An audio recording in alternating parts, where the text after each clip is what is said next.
Axel, Duff, Izzy, and Slash, I pray you'll respect my desire to go on the record and tell everyone what actually happened. My goal here is to dig deep and, to the best of my knowledge, tell the whole truth and nothing but. Now, that's not to say those guys don't recall different things or things differently, but when it comes to writing about my life as a rock musician, Axel, Duff, Izzy, and Slash will be the first to tell you that I've been my own worst enemy. And I'll be the first to agree. This isn't about laying blame, it's about accepting it. And in spite of all the fuck-ups I've had, the love is still there. A lot of it. I still love every one of those guys, and I hope they know it.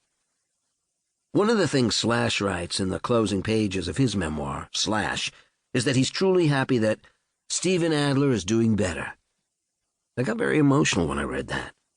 Slash and I have been through so much, since we were 13. The fact is, Slash has had a lot to do with my seeking help and letting the light back in my life. Thanks, Slash. There is still so much affection there, so much shared pain and joy.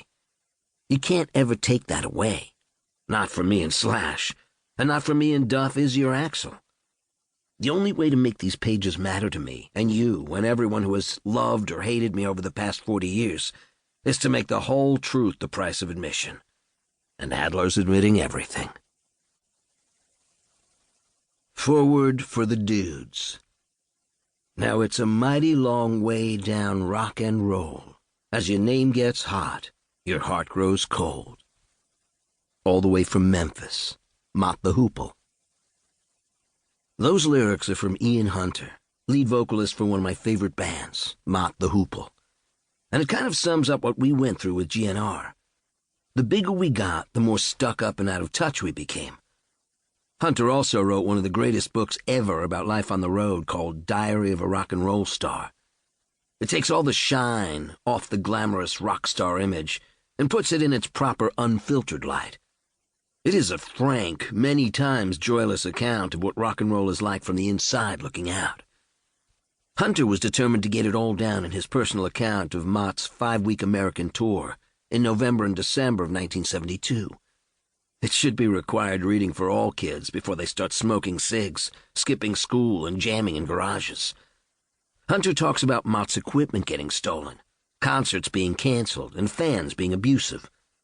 Believe me, 15 years later, when GNR toured the world for 18 months straight, not much had changed. Ian leaves nothing out because he knows that's the only way to offer the story. If you're going to tell it all. I want to thank Ian, Mick, Overend, Thally, and Buffin for inspiring me to give my readers the truest, most unflinching account of rock and roll since Ian penned his masterpiece. If I can get close to the honesty and guts on those pages, then this will be a great book, and I will owe it all to you guys. You are and forever will be the dudes, the original lineup, the first and the best. Sorting out the mess. Great rock music, whether it's Mott or Motley, has helped me crawl out of a hole where I've been living a permanent nightmare. For 2 decades, I've been haunted by a shady, drug-addled past that sucks any desire to face life right out of me. But in the past year, leading right up to November 2009, when I performed with Slash, Duff, and Dave Navarro in a sold-out show at the Palace in L.A., the music's inspired me more than ever. It's lifted my spirits and made me want to live again so I can create music with my band, Adler's Appetite. I want to get back together with the faithful companion that never betrayed me, my drums. Now understand that many of the interviews I granted during and after Guns N' Roses are a lot of garbage. I tended to treat them like a game, varying what I said to dick around with whoever was interviewing me, and drinking heavily before and during them, because a lot of interviews were tedious and repetitive. Being sober changes everything. The light is harsh at first, and there's a lot more I'd rather forget than remember. But I've fought hard for the opportunity to come clean here, and that means everything to me. Although it's terrifying to revisit how things got so twisted, it's also the only true way to get my life back.